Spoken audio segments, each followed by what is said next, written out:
ভোলা ময়রার দোকানের। সাধু সাধু।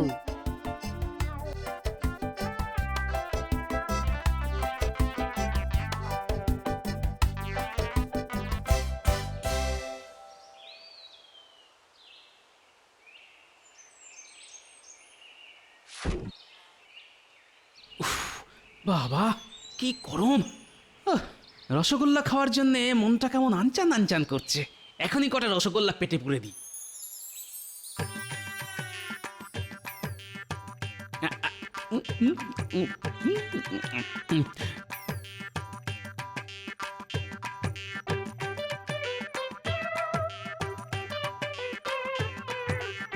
এটা কি রে? এর আগে তো আমাদের রাজ্যে কোনোদিন দেখিনি। কি জানি বাবা, কারো আত্মীয় হবে হয়তো। না, অনেক বেলা হলো, এবার বাড়ি ফিরি, নইলে আবার গিন্নি রাগারাগি শুরু করে দেবে।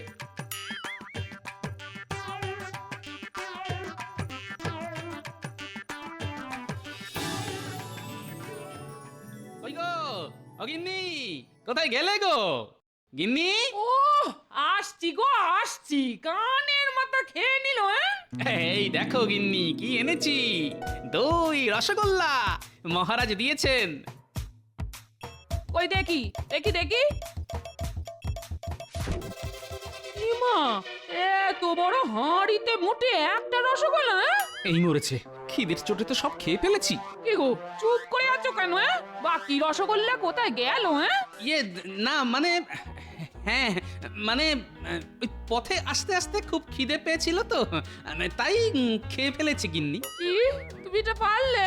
ঘরে একটা জল জ্যান্ত বউ থাকতে তুমি সব কটা রসগোল্লা খেয়ে নিতে পারলে? আহ গিন্নি, সবকটা তো খাইনি। দেখো দেখো, এখনো একটা রসগোল্লা তোমার জন্য আছে গিন্নি। ওটাও আমার জন্য রাখার কি দরকার ছিল শুনি? তুমি নিজেই তো খেয়ে নিতে পারতে। এই দেখো, রাগ করছো কেন? আমার আমার মান তো শোনা, রাগ করে না। গিন্নি, আমি তোমাকে ভোলার দোকানের রসগোল্লা কিনে খাওয়াবো। হ্যাঁ, রাগ করে না শোনা মনা। ও গিন্নি, কি গো? ভাল লাগে না, যাও। এই ছাড়ো। ও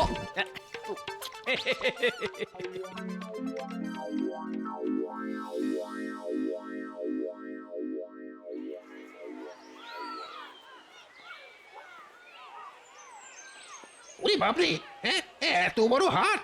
আমাদের মহারাজের এসব দেখলে তো একেবারে চোখ ছানা বড়া হয়ে যাবে।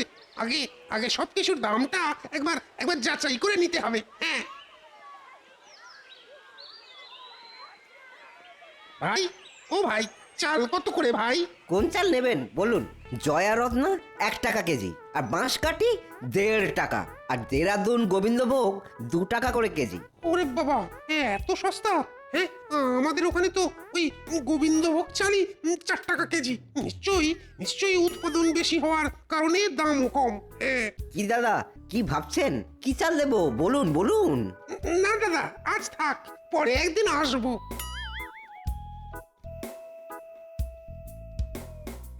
রুই কাতলা শিঙ্গি সব কম দামে 1 টাকা কেজি মাত্র। নিয়ে যান নিয়ে যান নিয়ে যান। ওরে বাবা, মাছও দেখছি জলের দরে বিক্রি হচ্ছে।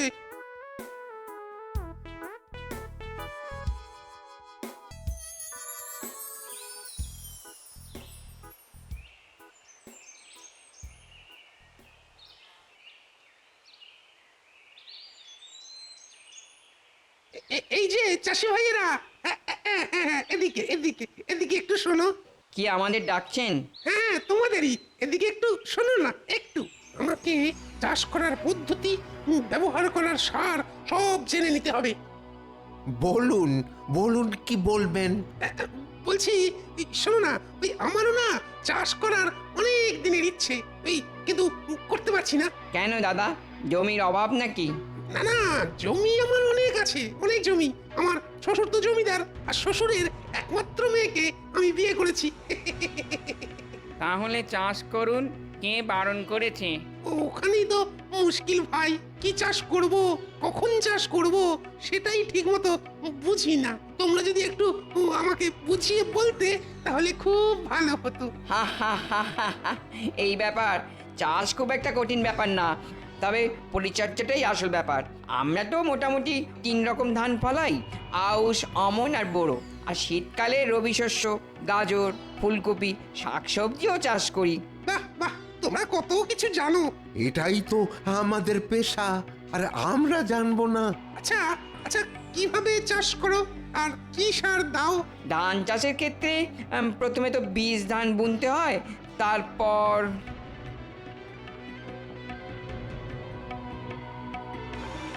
বাহ বাহ, তোমাদের কাছ থেকে অনেক কিছু জানতে পারলাম। ধন্যবাদ ধন্যবাদ চাষি ভাইয়েরা। এতে এতে ধন্যবাদের কি আছে? হ্যাঁ, এবার শুধু মাছ চাষ করার পদ্ধতিটা রপ্ত করতে হবে, তারপর খাম্বাজ রাজকে সব একেবারে উগড়ে দেবো। হ্যাঁ,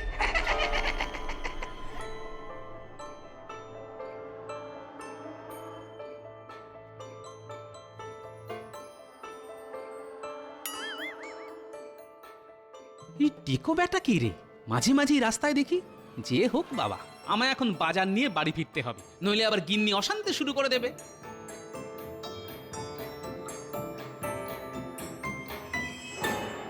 প্রণাম মহারাজ। বলো গুপ্তচর, কি খবর এনেছো? মহারাজ, আমি কৃষ্ণনগরের সব কিছু একসাথে পুঙ্খানুপুঙ্খভাবে রপ্ত করে লিখে এনেছি মহারাজ। মাছ চাষ, ধান চাষ, সব। সাবাস সাবাস গুপ্তচর, সাবাস। এবার আমাদের রাজ্য কৃষ্ণনগরের মতো ফসল ফলাবে, কৃষ্ণনগরকে টেক্কা দেবে, নবাবের হাতের পুরস্কার পাবে।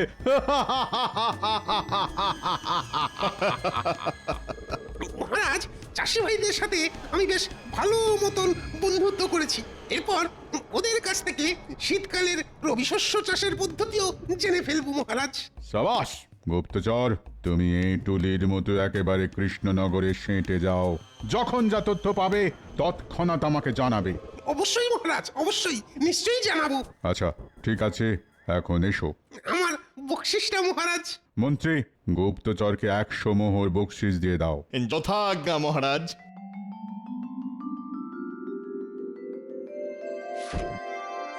ধন্যবাদ মহারাজ, ধন্যবাদ মন্ত্রী মশাই।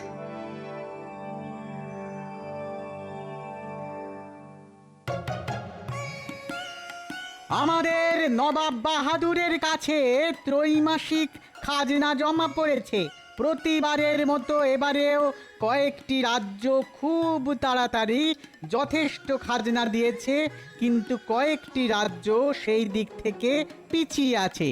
তাই নবাব বাহাদুর এগিয়ে থাকা প্রথম রাজ্য দুটিকে পুরস্কৃত করবেন। এবার সব থেকে বেশি খাজনা জমা করেছে এ কি খাম্বাজ রাজ্য? হ্যাঁ জাহাপানা, খাম্বাজ রাজ্য এবার সব থেকে বেশি খাজনা জমা দিয়েছে। সাবাস খাম্বাজ রাজ, আমি তোমার উপরে বেশ খুশি। প্রথম পুরস্কার হিসেবে 1000 মোহর তুলে দিচ্ছি খাম্বাজ রাজের হাতে।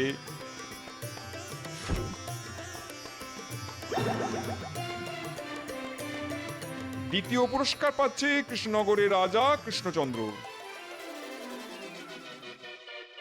ছি ছি কৃষ্ণচন্দ্র, আমি তোমার কাছে এটা আশা করিনি।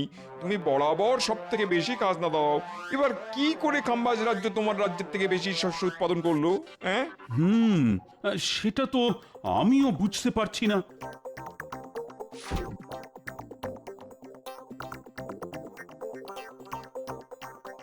আমাদের রাজ্যে বিজ্ঞানীর বানানো বিশেষ সার দিয়ে চাষিরা চাষ করে, সেই জন্য চাষও হয় প্রচুর, আর এবারেও যথেষ্ট ধান হয়েছে। তোমার দিন শেষ কৃষ্ণচন্দ্র, এবার থেকে আমার রাজ্যে সব থেকে বেশি চাষ হবে। সারা রাজ্য জুড়ে চাষ করব, তোমারই বিজ্ঞানীর বানানো পদ্ধতিতে সার ব্যবহার করব, তুমি টেরও পাবে না।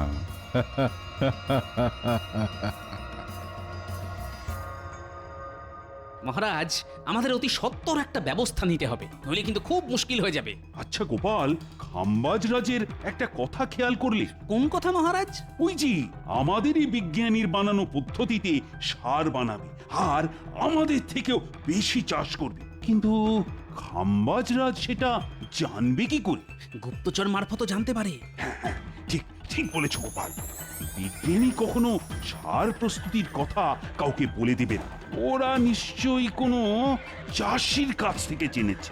এবার কোন চাষি কাকে কি বলেছে এত বড় রাজ্যে সেটা বোঝাও মুশকিল। গোপাল, তুমি এক কাজ করো, কোনো সন্দেহভাজন কাউকে দেখলেই তাকে যাচাই করো। যথা আজ্ঞা মহারাজ।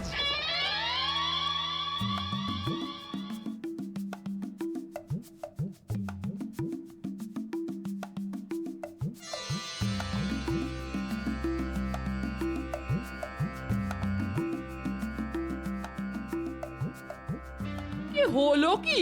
তুমি সেই বিকেল থেকে এদিক থেকে ওদিক আর ওদিক থেকে এদিক করছো। চিন্তায় গিন্নি, চিন্তায়। আমাদের রাজ্যে শনির নজর লেগেছে বুঝলে।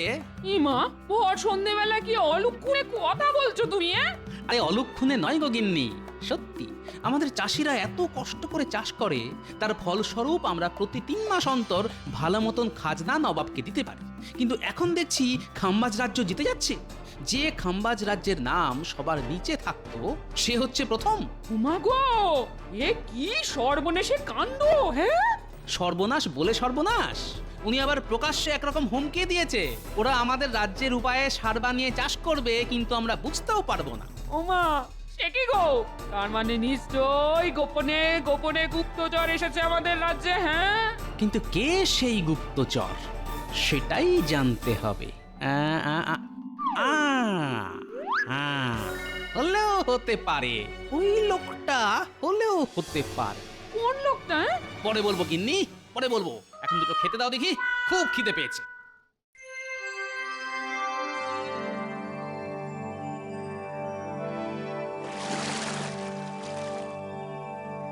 বাহ, এই পুকুরটাতে তো অনেক মাছ। দাদা, কিসের চার দিয়েছেন মাছ ধরার জন্য? এই তো ওই শুধু কেঁচো দিয়েই দাদা।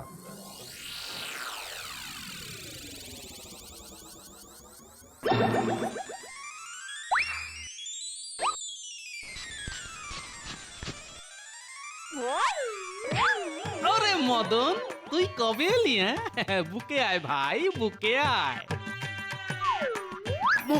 মদন? কে মদন? আরে তুই আবার কে? মনে নেই আমি আর তুই ছোটবেলায় কুম্ভ মেলায় গেছিলাম, তুই হারিয়ে গেছিলি, কান্নাকাটি করছিলি। কি যাতা বলছেন আপনি? আমি মদন টদন নয়। হ্যাঁ, সে কি করে হয়? এক মুখ, এক চোখ। আরে বাবা, না না, আপনার কোথাও ভুল হচ্ছে।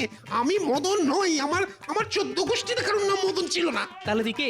আপনি আপনার নিজের কাজ করুন গিয়ে। আমি কে জেনে আপনার কি লাভ? হ্যাঁ, বেটা খুব চালাক, নিজের পরিচয় দেবে না।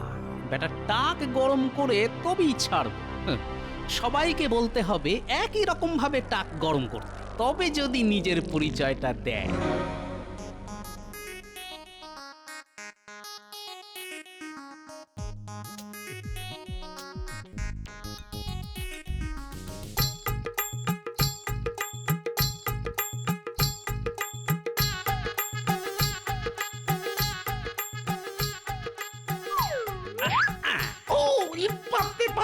আরে মদনা, জানিস আজকে তোর মতন আরেকটা লোককে দেখলাম।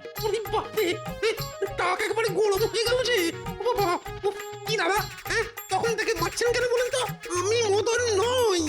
আরে দূর দূর, কিছু মনে করো না ভাই, আমি ভাবলাম মদন।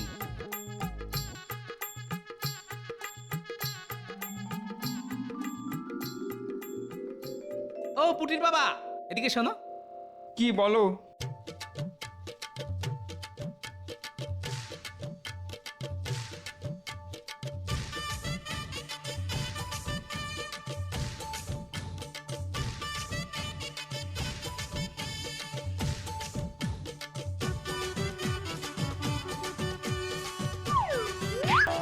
ওরে মদন রে, কতদিন পরে তোকে দেখলাম রে ভাই।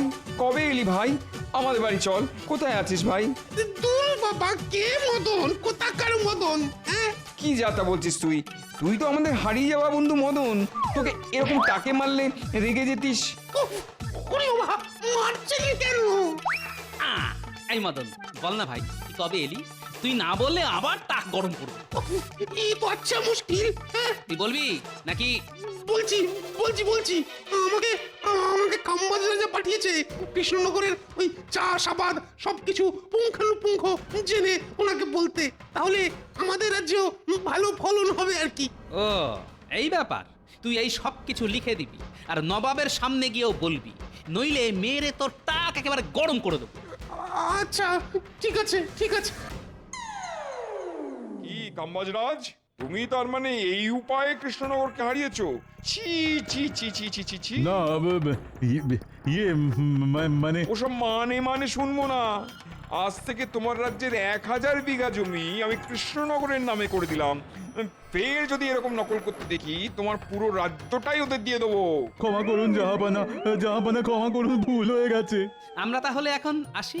হ্যাঁ এসো। চলি হে টেকো মদন। ওরে ওরে, আমি মদন নই। সাবাস গোপাল, সাবাস। ওহ, তোমার বিচক্ষণতার জন্যে আবার আমাদের রাজ্য বেঁচে গেল। তোমায় যে কি বলে ধন্যবাদ জানাবো জানি না গোপাল। ধন্যবাদ জানাতে হবে না মহারাজ, শুধু 2 হাঁড়ি রসগোল্লা পেলেই হবে। 1 হাঁড়ি আমি খাবো আর 1 হাঁড়ি আমার গিন্নি।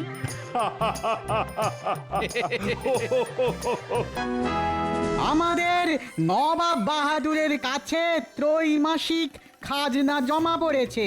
কয়েকটি রাজ্য খুব তাড়াতাড়ি যথেষ্ট খাজনা দিয়েছে, কিন্তু কয়েকটি রাজ্য সেই দিক থেকে পিছিয়ে আছে।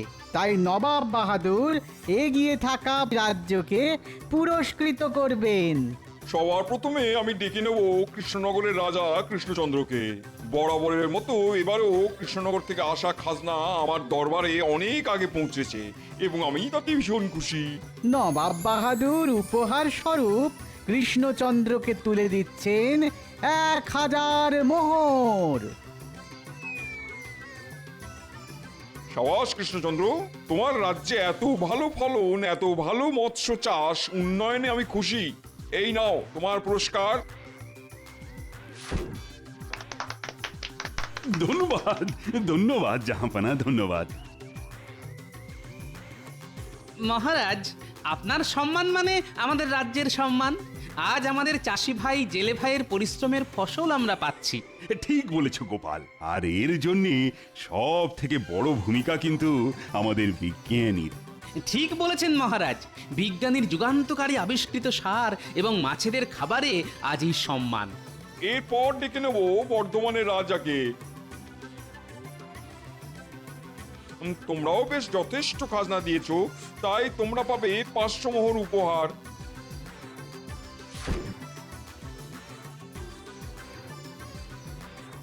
এরপর ডেকে নেব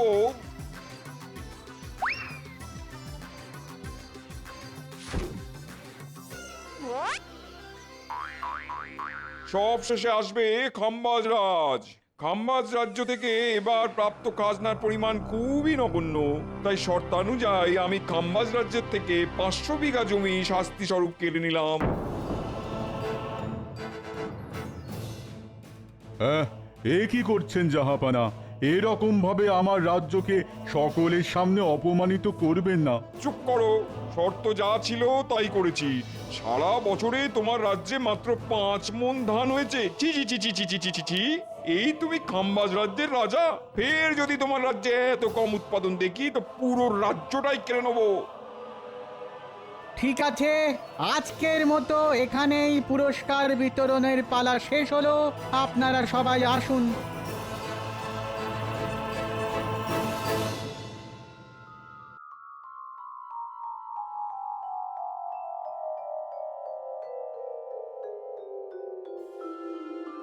হায় হায় হায়, হায় হায় হায়, আমার কি সর্বনাশ হলো!